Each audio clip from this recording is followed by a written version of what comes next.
Stuart, you've nominated Yosei for a number of races this weekend. Firstly, what did you make of her spring campaign? It was going all right until she hurt her foot in the sand roll one day.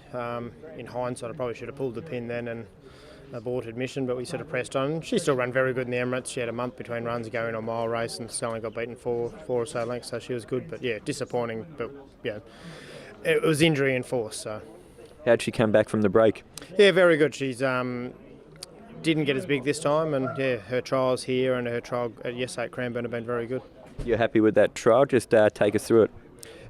She's been getting away a little bit slowly and a little bit slow to actually get going. So we give her a good dig out yesterday, which is probably out of her comfort zone. Turak Toff had the better of her in the straight, but they ran the quickest trial of the day, and yeah, she's pulled up good.